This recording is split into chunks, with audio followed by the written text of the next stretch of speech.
कड़कड़ाती खून जमाने वाली ठंड पड़ रही थी।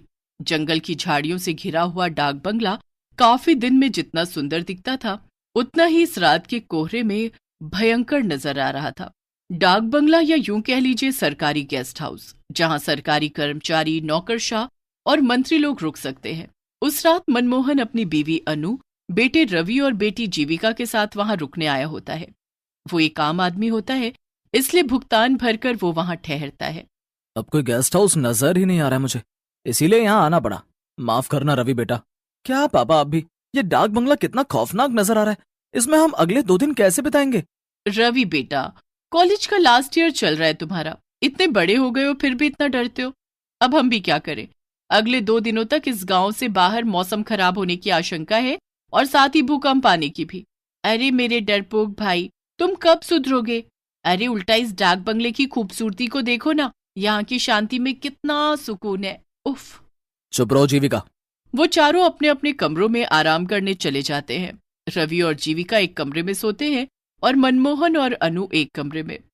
जब जीविका आराम कर रही होती है तभी अचानक से रवि को बाहर से किसी के हंसने की आवाज आती है।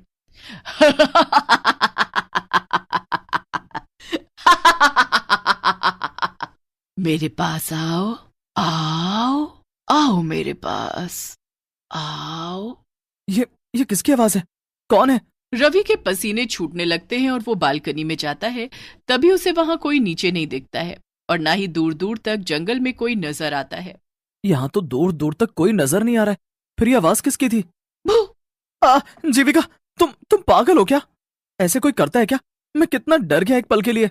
सॉरी, मैं तुम्हें बस इतना कहना चाहती हूँ कि तुम अपने मन में से इस डर को भगा दो। ये जगह दिखने में जितनी हॉन्टेड है उतनी असल में है नहीं यार। थोड़ी देर बाद वो चारों खाना खाने नीचे आते हैं। तभी एक बूढ़ी काकी उन्हें खाना परोसती है। मैं झूठ क्यों बोलूंगा? मैं सच कह रहा हूँ, ये डाक बंगला सही नहीं है। मैंने अपने कानों से उस औरत की आवाज सुनी है। चुप करो यार भाई, मैं भी वहीं थी, तुम भी वहीं थे, तो उस औरत की आवाज सिर्फ तुम्हें ही क्यों सुनाई दी? मेरे कानों में क्या हड़ताल हो गई थी? हाँ। शट अप जीविका। हाँ बेटा, इतना मत घबराओ। लेकिन पापा। रवि बेटा, जैसा तुम सोचोगे वैसा ही तुम्हें महसूस होगा। तुम बार बार उसी बारे में सोचोगे तो तुम्हें वही सब नजर आएगा, वही महसूस होगा बेटा। चुपचाप खाना खाइए, वरना ठंड में जल्दी ठंडा हो जाएगा। वैसे भी डाक बंगले की दीवारों को शांति पसंद है, हल्ला नहीं। जी काकी। सभी खाना खाकर सो जाते हैं, लेकिन रवि को रात को नींद ही नहीं आती। वो हर वक्त बस उस आवाज के बारे में ही सोचता है। तभी उससे कमरे का दरवाजा अपने आप धीरे धीरे खुलते हुए दिखाई देता है। ये क्या? ये दरवाजा अचानक से कैसे खुल रहा है? ये सब क्या हो रहा है? दरवाजा अपने आप खुल जाता है और रवि बिस्तर से उठकर हिम्मत जुटाते हुए दरवाजे के पास जाता है।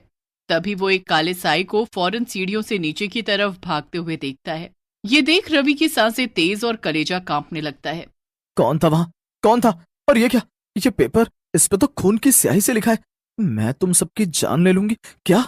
तभी रवि बहुत ज्यादा डर जाता है और वो तुरंत मनमोहन, अनु और जीविका को उठाकर उन्हें सब कुछ दिखाता है और साथ ही वो पेपर भी दिखाता है। मेरा यकीन कीजिए माँ पापा, मैं झूठ क्यों बोलूं भला? मैंने सच में किसी काले साए को सीढ़ियों से नीचे की तरफ भागते हुए देखा है। और ये पेपर, इस पर खून की स्याही से लिखा है, देखो आप। उस पेपर से वो सब लिखा हुआ मिट चुका था। ये देख रवि के होश उड़ जाते हैं। ऐसा कैसे हो सकता है? रवि, एक काम करो, तुम और जीविका हमारे कमरे में सो जाओ। चारों एक साथ सोएंगे तो किसी को डर नहीं लगेगा। लेकिन पापा, मैं डर नहीं रहा, मैं बस मेरी और आपकी सबकी भलाई के लिए कह रहा हूँ। यहाँ से चलिए। आप सब भूत प्रेत में विश्वास नहीं करते होंगे, लेकिन मुझे है। रवि भाई, तुम कुछ ज्यादा ही सोच रहे हो। बस रवि, चलो सोने। अब और कुछ नहीं सुनना है हमें। पहले ही तुम्हारे पापा और मैं बहुत थक चुके हैं। कोई रवि की बात समझने की कोशिश ही नहीं करता और सब एक ही कमरे में सो जाते हैं। जैसे तैसे रात गुजर जाती है। अगले दिन रवि उस बूढ़ी काकी से पूछता है, काकी, यहाँ इस डाक बंगले में केवल मैं और मेरा परिवार ही रुका हुआ है, यहाँ और कोई नहीं रुकता क्या?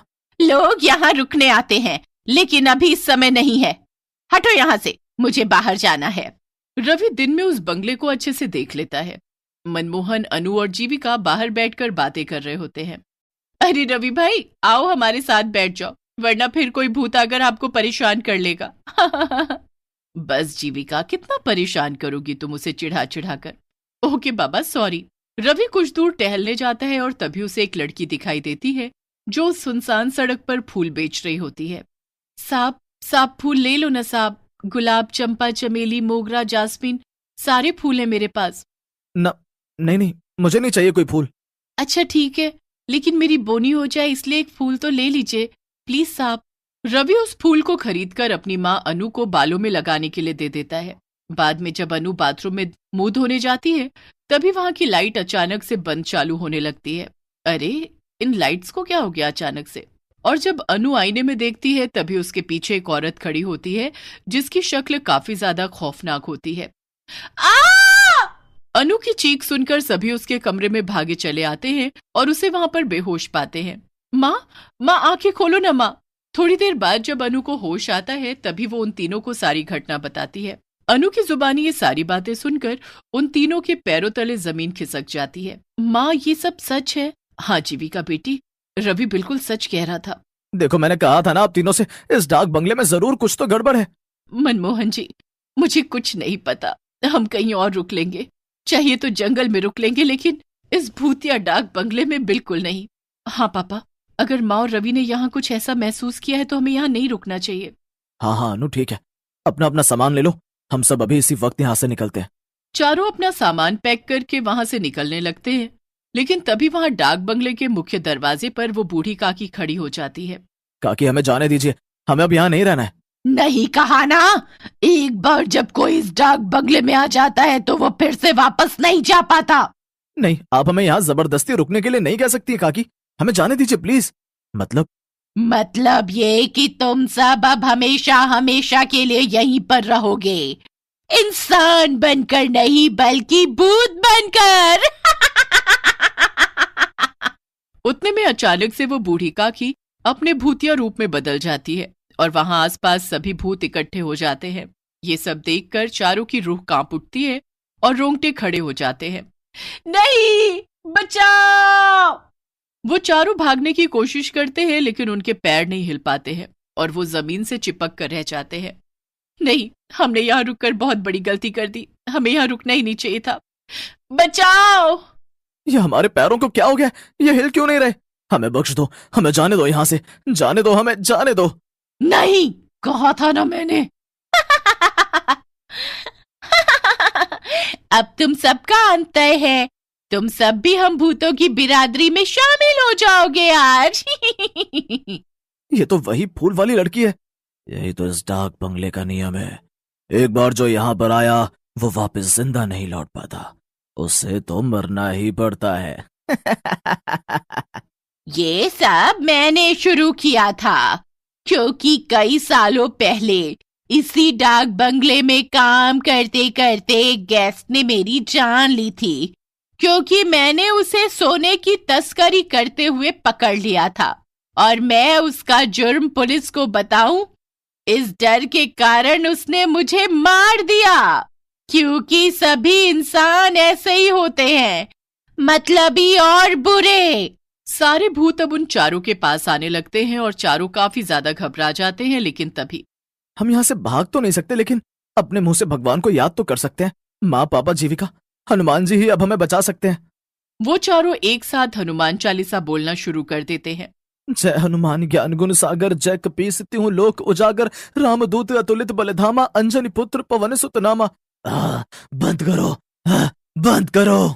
हनुमान चालीसा सुनकर सभी भूतों के कानों से खून निकलने लगता है और सभी एक के बाद एक खत्म होने लगते हैं, जिसके बाद चारों उनकी कैद से आजाद हो जाते हैं और वहां से निकल जाते हैं। उस दिन के बाद डाक बंगला भूतों और काली शक्तियों के कहर से मुक्त हो गया।